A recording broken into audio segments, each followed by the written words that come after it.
వర్తకుల సంక్షేమానికి వారి సమస్యల పరిష్కారానికి రాజమహేంద్రవరం ఛాంబర్ ఆఫ్ కామర్స్ చేస్తున్న కృషి అభినందనీయమని రాష్ట్ర మంత్రి కందల దుర్గేష్ ఎంపీ దగ్గుపాటి పురంధేశ్వరి అన్నారు.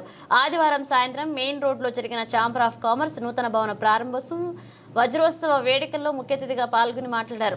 తొలుత సుమారు 2 కోట్లతో నిర్మించిన ఛాంబర్ నూతన భవనాన్ని ప్రారంభించారు. అనంతరం సమావేశంలో జరిగిన సభలో మాట్లాడుతూ వర్తకుల సమస్యల పరిష్కారానికే కాకుండా ఛాంబర్ ఆధ్వర్యంలో పలు సామాజిక సేవా కార్యక్రమాలను చేపట్టడం అభినందనీయమన్నారు. అన్ని విధాలుగా తమ సహకారం అందిస్తామన్నారు. నగర MLA Adireddy Srinivas, Rajanagaram MLA Battala Balaramakrishna, chamber అధ్యక్షుడు లక్ష్మీనారాయణ జవార్, గౌరవ కార్యదర్శి మద్దుల మురళీకృష్ణ, ట్రాన్స్పోర్ట్ కార్యదర్శి కనకాల రాజా, పలువురు ఛాంబర్ మాజీ అధ్యక్షులు, ప్రస్తుత పాలకవర్గ సభ్యులు పాల్గొన్నారు. వ్యాపార సంస్థలు అందరూ కూడా అభివృద్ధి చెందే విధంగా అందరి నిర్ణయాలు ఉండాలని ఉంటాయని ఆశిస్తూ ప్రారంభోత్సవ కార్యక్రమానికి ఆహ్వానించిన పాలకవర్గ సభ్యులందరికీ కూడా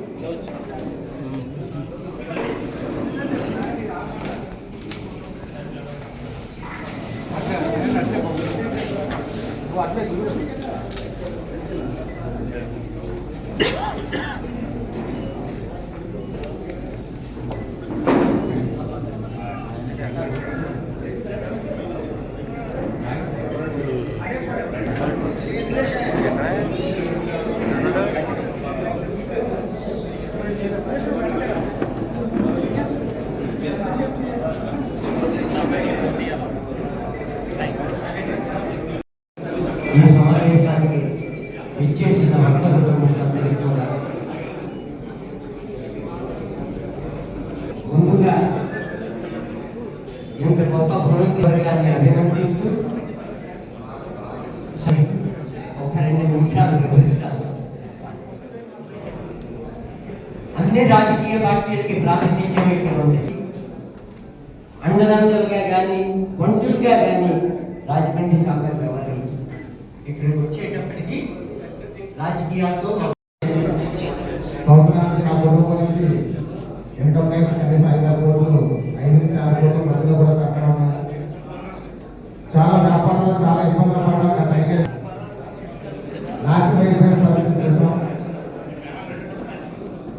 నిజంగా ఇందాక వాసు గారు మాట్లాడుతూ పక్క నియోజకవర్గం అని చెప్పారు. కానీ పక్క నియోజకవర్గం అయినా మా నియోజకవర్గంలోనే మీ అందరికీ 90% అవినాభావ సంబంధం ఉందనే విషయం మనందరం గమనించాలి. ఎందుకంటే మీ ఫామ్ హౌస్ నా నియోజకవర్గంలో ఉండే, మీ ల్యాండ్స్ అన్ని కూడా నా నియోజకవర్గంలో ఉండే, కస్టమర్ కాదు కస్టమర్ కూడా నా నియోజకవర్గంలో ఉన్నారు, మీ యొక్క సేవకులు మీ సిబ్బంది అంతా కూడా నా నియోజకవర్గంలో ఉన్నారు. అంటే మీ నియోజకవర్గానికి మా నియోజకవర్గానికి చాలా అవినాభావ సంబంధం ఉంది. ఇందాక మంత్రి గారు చెప్పినట్టుగా మనం 2 కళ్ళుగా భావించాలి రాజమండ్రి నగరాన్ని వ్యాపారానికి. కస్టమర్లు కావాలి, సేవలు కావాలి. ఇక్కడ వీళ్ళు వ్యాపార సంస్థలు పనిచేసే ప్రతి సిబ్బంది 90% రాజనగరం నియోజకవర్గం నుంచి వస్తారు. దానివల్ల మనందరికీ మంచి అవినాభావ సంబంధం ఉందనే విషయాన్ని మనం గుర్తించాలి. అంతేకాకుండా రాబోయే రోజుల్లో ఏదైనా వ్యాపారం విస్తరించాలి అంటే మన ప్లేస్ కావాలంటే రాజమండ్రి నగరంలో లేదు. రేపు రాజనగరం అయిపోయి మనం వెళ్ళాల్సిన అవసరం. ఇటు పూర్వం అయిపోయినా వెళ్ళాలి, ఇటు రాజనగరం అయిపోయినా వెళ్ళాలి. నేను ఒకే ఒక విషయం చెప్తున్నాను మీకు. ఆటోనగర్ రాజనగరం అయిపోయింది, ఫ్రూట్స్ మార్కెట్ రాజనగరం అయిపోయింది, ఇండస్ట్రియల్ పార్క్ రాజనగరంలో వసతి 4 ఎకరాలు ఆల్రెడీ కేటాయించారు. ఇప్పుడు ఇంకా మరో 100 ఎకరాలు కూడా సేకరణ జరుగుతుంది. దీంతో పాటు ఎయిర్పోర్ట్ ఎదుర్కొంటా కూడా కొన్ని ఇండస్ట్రీస్ వచ్చే అవకాశం ఉంది. అలాగే కొన్ని కాలేజీలు కూడా వస్తున్నాయి. కాబట్టి మిమ్మల్ని అందరినీ రిక్వెస్ట్ చేసేది ఏంటంటే ప్రభుత్వ పరంగా ప్రభుత్వం తరఫున మీకు సైట్ అలాట్ చేసే బాధ్యతలు మేము తీసుకుంటాం. ఎందుకంటే ఈ యొక్క రాజమండ్రి సిటీలో చూస్తే మీకు రావాల్సినటువంటి బయట నుంచి వస్తే మెటీరియల్ ఏదైతే ఒక లోడ్ అన్ని కూడా లోపల రావడానికి చాలా ఇబ్బంది పడుతున్నారు. అదేవిధంగా ఎక్కువ మంది ఈ మార్కెట్లో మెయిన్ రోడ్లో రావాలంటే ఇరుకు సందులు, ట్రాఫిక్ ఇబ్బంది వల్ల, ట్రాఫిక్ ఆఫీసుల వల్ల కూడా కొంతమంది రావడానికి కొంత వ్యాపారం అనేది తీసుకోవాలి. దానివల్ల అక్కడెక్కడ కూడా వ్యాపారం జరుగుతుంది. దిట్టగా ఉంది రాజమండ్రి ఛాంబర్. నేను 1983లో ఎమ్మెల్యేగా ఎలక్ట్ అయ్యాను ఫస్ట్ టైం. అప్పటి వరకు నేను మీలాగే ఒక వ్యాపారస్తుడిని, మీ ఛాంబర్లో నేను ఒక సభ్యుడిని. ఎమ్మెల్యే అయిన తర్వాత కూడా అనేక సందర్భాల్లో అనేక సమయాల్లో వర్తకుల సమస్యల మీద వెలుగెత్తి చాటంలో మీతో పాటు గొంతు కలిపారు. సమస్యలు ఉండేవి. ఇప్పుడంత కాకపోయినప్పుడు డిపార్ట్మెంట్లో ఎంక్వైరీ చేయడం, డిపార్ట్మెంట్లో ఒత్తిడి ఉండటం, వ్యాపారస్తులు దొంగగా చూసే పరిస్థితులు మేము చూసాం. దానికి భిన్నంగా వ్యాపారస్తులు కూడా గౌరవంగా సగౌరవంగా ఉండేలాగా చూడాలన్న లక్ష్యంలో ప్రభుత్వంలో భాగస్వామిగా అనేక నిర్ణయాలు చేయించడంలో నేను ప్రధాన పాత్ర వహించాను. ఇవాళ దయచేసి సైలెన్స్ అయ్యా. నేను వారం రోజులు పశ్చిమ ఉండి వచ్చా. నాకు గొంతు పెగలాలి కదా, గట్టిగా మాట్లాడాలంటే. కొంచెం నిశ్శబ్దం అయితే 2 నిమిషాలు ఎక్కువ శ్రమ కూడా తీసుకో. అలాగే